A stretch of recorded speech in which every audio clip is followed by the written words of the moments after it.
Hello friends, welcome back. अगर आप हैं बिहार में नियोजित शिक्षक तो आप सभी का बहुत बहुत स्वागत है अभी के इस वीडियो में हम लोग बात कर रहे हैं नियोजित शिक्षक के नियमावली की। तो जैसा कि कल जोर शोर से जिक्र था कि नियोजित शिक्षकों का नियमावली दीपावली के शुभ संध्या पर आप लोग को मिलने वाला है, परंतु कल यह नहीं आ सका। इसके लिए कई सारे कारण आया है और उसके साथ ही साथ आप लोगों के लिए एक बहुत बड़ा खुशखबरी भी निकल करके आया है। सारा कुछ हम लोग इस वीडियो में डिस्कस करने वाले हैं। तो सबसे पहले हम लोग बात कर लेते हैं नियोजित शिक्षक नियमावली की, और यह जो कल क्यों नहीं आया उस पर जो है हम लोग थोड़ा चर्चा कर लेते हैं। तो नियोजित शिक्षक नियमावली, जैसा कि आप लोगों को पता ही है कि 2 नवंबर के दिन माननीय मुख्यमंत्री नीतीश कुमार जी के द्वारा यहाँ पे पटना के ऐतिहासिक गांधी मैदान से ऐलान किया गया था कि नियोजित शिक्षकों को यहाँ पे एक मामूली सी परीक्षा लेकर के उनको राज्यकर्मी बनाया जाएगा, यानी सरकारी शिक्षक बनाया जाएगा।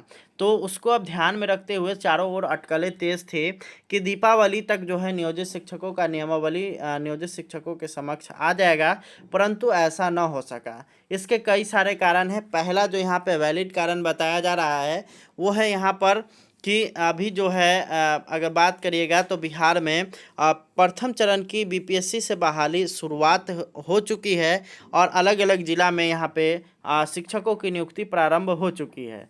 और उसमें जो है यहाँ पे सारे अधिकारी लगे हुए हैं, चाहे वो जिला के अधिकारी हों, चाहे वो राज्य सचिवालय के अधिकारी हों। और यहाँ पे जब बात आती है कि नियमावली पर क्यों नहीं यहाँ पे जिक्र हो सका, तो इसका यही कारण है कि अधिकारीगण जो है यहाँ पे ऑफिस में नहीं है।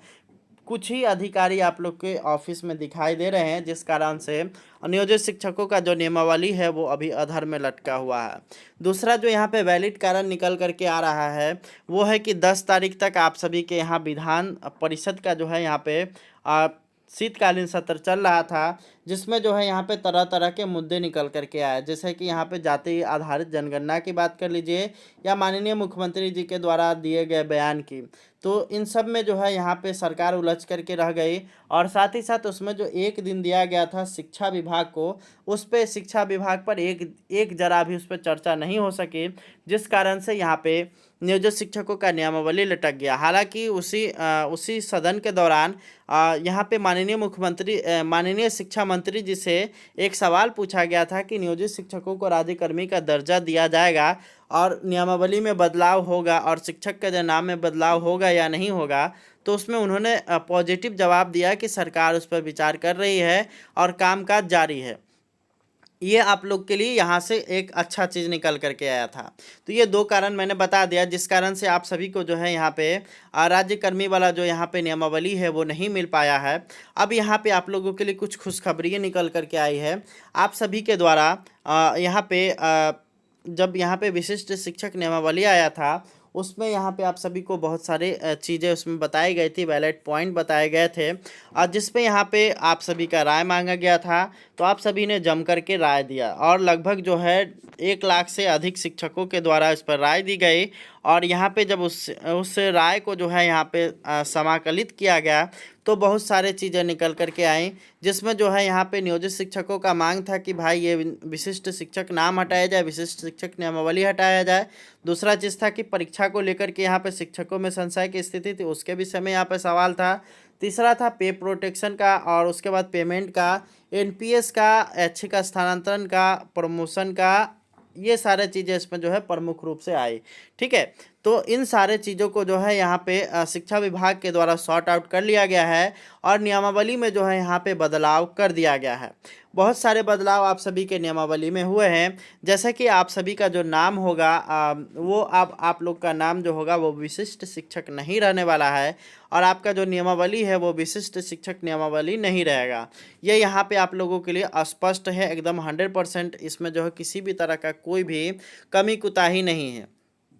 तो अब बात आता है कि आप लोग का नाम क्या होगा। तो आप सभी का जो नाम होगा वो बीपीएससी से बहाल शिक्षकों के समान ही विद्यालय अध्यापक होने वाला है। फ़र्क इतना होगा कि बीपीएससी से जो बहाल शिक्षक होंगे उनके में सिर्फ और सिर्फ विद्यालय अध्यापक लिखा हुआ रहेगा। आप सभी के यहाँ जो है विद्यालय अध्यापक लिखने के बाद ब्रैकेट में आप लोग को लिखा हुआ मिलेगा समायोजित पद। तो ये आप लोगों के लिए ये बड़ी चीज़ है। ठीक है, तो दूसरा जो यहाँ पे बदलाव हुआ है वो पे प्रोटेक्शन वाला जो बात हुआ था उसमें यहाँ पे बदलाव है, और आप सभी को जो है पे प्रोटेक्शन का लाभ मिलेगा, और साथ ही साथ समान इंडेक्स में आप सभी को पेमेंट देखने को मिलेगा। उसमें किसी भी तरह का कोई भी बदलाव नहीं है। उसके अलावा एक और चीज़ इसमें सम्मिलित हुआ है वो सीटीए सम्मिलित किया गया है, जो कि बीपीएससी से बहाल शिक्षकों को स्पेशल रूप में दिया जा रहा है।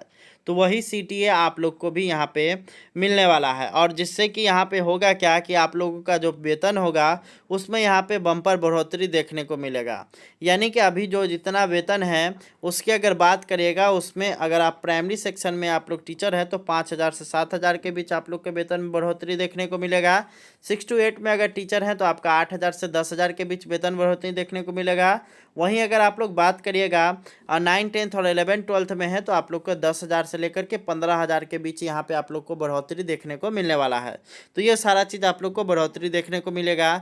साथ ही साथ आप लोग को एनपीएस का लाभ मिलेगा, और एनपीएस का जो लाभ होगा वो आप लोगों के लिए काफ़ी जो है यहाँ पे संजीवनी का काम करेगा, क्योंकि आप सभी के वेतन से जितनी राशि जो है यहाँ पे कटेगा उन सारी राशि के जितना है आपका राशि, जैसे मान लेते हैं कि आपके वेतन से 4,000 रुपये की कटौती की गई तो 4,000 रुपये बिहार सरकार को देना पड़ेगा, और आप सभी के खाता में वो 8,000 रुपये प्रति माह जमा होता रहेगा। और जब आप रिटायर्ड करिएगा तब उस समय आप लोग को पेंशन की तरह वो सारी की सारी राशि वापस मिलेगी। आपको दो तरीके से आप उसको ले सकते हैं। एक हो गया कि आप एक ही वन टाइम में ही आप लोग पूरा पेमेंट करवा सकते हैं। दूसरा तरीका है कि आप लोग जो है जिस तरह से वेतन मिलता है फिक्स करवा लेंगे कि हमको 10,000 रुपये प्रति महीना चाहिए, 20,000 रुपये प्रति महीना चाहिए, तो जितना भी राशि आपके अकाउंट में जमा रहेगा उसी हिसाब से आप लोग को वो राशि वापस मिलेगा। तो ये आप लोग के लिए सारा चीज़ निकल करके आ रहा है। इसके अलावा जो यहाँ पे परीक्षा को लेकर की बात है, तो परीक्षा को लेकर के जो यहाँ पे संशय की स्थिति थी अब वो समाप्त हो रहा है। पिछले नियमावली में अगर बात करिएगा तो परीक्षा के बारे में बताया जा रहा था कि शिक्षकों को 3 ही मौके दिए जाएंगे। 3 मौके में उनको पास करना होगा सक्षमता परीक्षा। अगर वो पास नहीं कर पाते हैं तो उनको जॉब से निकाल दिया जाएगा। परंतु अब इसमें यहाँ पे बदलाव है। 3 बार में पास करने की बात तो चलिए सही है, परंतु यहाँ पे अगर जो बात है कि उनको जॉब से निकाल दिया जाएगा तो अब उस पर यहाँ पे ब्रेक लग रहा है। और आप सभी को जो है यहाँ पे जॉब से निकालने की जो जो भी बातें हो रही हैं अब उस पर यहाँ पे ब्रेक लगेगा। क्योंकि अगर आप मान लेते हैं कि 3 बार में परीक्षा अनुत्तीर्ण हो जाते हैं तो भी आपको जो है सेवा से नहीं निकाला जा सकता है, बल्कि आप लोग नियोजित शिक्षक के पद पर ही बने रहेंगे। तो ये आप लोगों के लिए यहाँ पे बड़ा अचीवमेंट होने वाला है। और अगला जो यहाँ पर है कि आप लोग के जो परीक्षा होगा वो परीक्षा ऐच्छिक होने वाला है, यानी कि आपकी इच्छा के ऊपर डिपेंड करेगा। आप परीक्षा देना चाहें तो दे सकते हैं, अगर आप स्किप करना चाहते हैं तो उसको स्किप भी कर सकते हैं।